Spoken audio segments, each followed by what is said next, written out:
Sam Stovall this morning talking about how equities tend to rally between the last hike and the first cut, and maybe we've already brought some of that forward. What do you think is going on with the markets here? I think we need a little bit more patience because it isn't clear that the Fed is right on the brink of being done with their tightening and that they're ready to move to ease. I think the market's gotten a little bit ahead of them.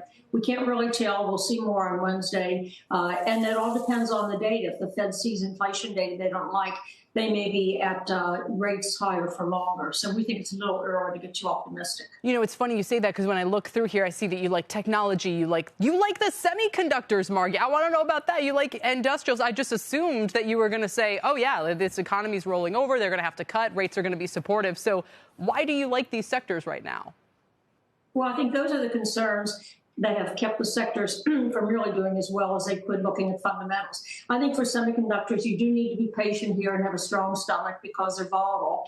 And it may take another couple of quarters to work off all the excess inventory. But then we think the sectors will be pretty well positioned to have nice growth.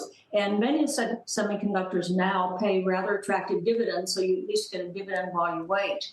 And I think the industrial sector, I think they're going to benefit from a stronger industrial activity as we have more capital expenditures and as we see a long-term move for reshoring to the U.S. Sure. U.S. companies are also very competitive globally. So we think those sectors are attractive and reflect too much concern about the recovery. Mike, I guess we could boil this all down to, should people be selling the rallies right now because a worse event is coming? Normally, rate cuts are not a great sign.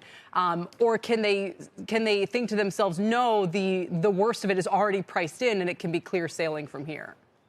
Yeah, and Kelly, I think you honestly come down the middle of those two scenarios. In other words, a lot of it is priced in. Last year, you really did pretty radically revalue some of the highest growth sectors of the market. You kind of absorbed this historic pace of Fed tightening. We're now sitting here with investment grade yields kind of clearing in the 4 to 5-ish%, 4 to 6% range. And it seems like corporate America can handle it right now because of the starting point, which was underlevered. And they basically made use of the very generous capital markets for a while. So I think right here, it's not as if the market is cheap, but if it's essentially going to avert the worst type of economic downturn, especially if it's really rolling through parts of the economy and not the whole thing. I'm very wary of all of the kind of textbook, here's how things go at the end of a tightening cycle or anything else, because this cycle has been so unusual. No, and it's true. I guess, though, this morning it caught my attention over at Deutsche Bank. They're saying that they're turning cautious on credit. And their reason is that if you are sort of bearish on the back half with the economy and everything else going now, credit has been one of the places people are piling in because they're like, wow, double-digit yields practically on parts of, corporations. We don't think there's any chance of default in the next 5 years. And they're starting to think maybe that's overdone. I can't help but extend that to equities. Why would you be chasing a stock market rally right now when someone higher up on the capital structure is saying we wouldn't necessarily be chasing credit? Right, except that the dollars are chasing credit. The people who are looking at whether you're being compensated for that risk, I think a lot of them are saying really not.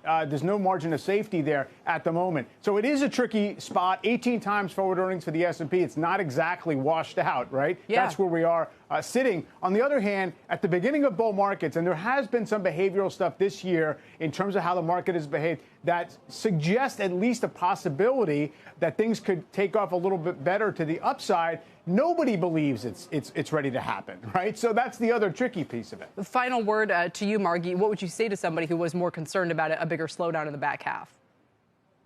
Well, I think the risk is with the Fed. If the Fed continues to overreact and over-tighten, that is a real risk for the market. But we think that this cycle is very different because we don't have any cycle that's really out of kilter, like housing back in '08, like the internet bubble, like energy bubbles we've had in the past. The economy is pretty well balanced. It's really these big swings in interest rates on the part of the Fed. So fundamentally, the economy is in good shape. And so we think that any recession will be pretty mild. All right, Margie, thank you. I appreciate it. Margaret Patel.